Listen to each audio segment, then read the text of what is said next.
সব জল্পনা কল্পনার অবসান ঘটিয়ে ৭ পাকে বাধা পড়লেন বলিউড অভিনেত্রী সোনাক্ষী সিনহা ও জহির ইকবাল। রোববার ২৩ জুন সন্ধ্যায় কাগজে কলমে বিয়ের আনুষ্ঠানিকতা সম্পন্ন করেছেন এই জুটি।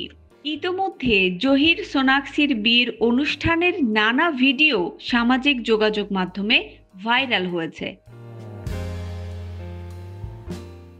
এদিকে বিয়ের পরপরই স্বামী জহিরের সঙ্গে দামি বিএমডব্লিউ গাড়িতে চড়তে দেখা গেল সোনাক্ষীকে। জানা যায় ইকবালই নাকি নতুন বউকে এই গাড়ি উপহার দিয়েছেন। ব্যাটারি চালিত বিলাসবহুল বিএমডব্লিউ সেডান i7 এর প্রাথমিক মূল্য 2.3 কোটি টাকা। তবে এই গাড়িগুলিরই একটু ভালো মডেলগুলোর দাম 2.50 কোটি টাকা। সোনাক্ষীকে ঠিক কোন মডেলের গাড়ি উপহার দিয়েছেন তা এখনো নিশ্চিতভাবে জানা যায়নি।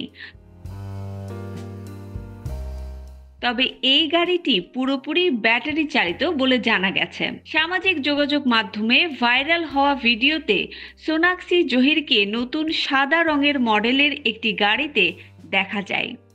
সোনাক্ষী জহিরের সেই মুহূর্তে লেন্স বন্দী হয়েছেন যখন তারা একসঙ্গে রিসেপশন পার্টির জন্য মুম্বাইয়ের দাদার এলাকার বস্তিয়ান রেস্তোরাঁয় এসেছিলেন।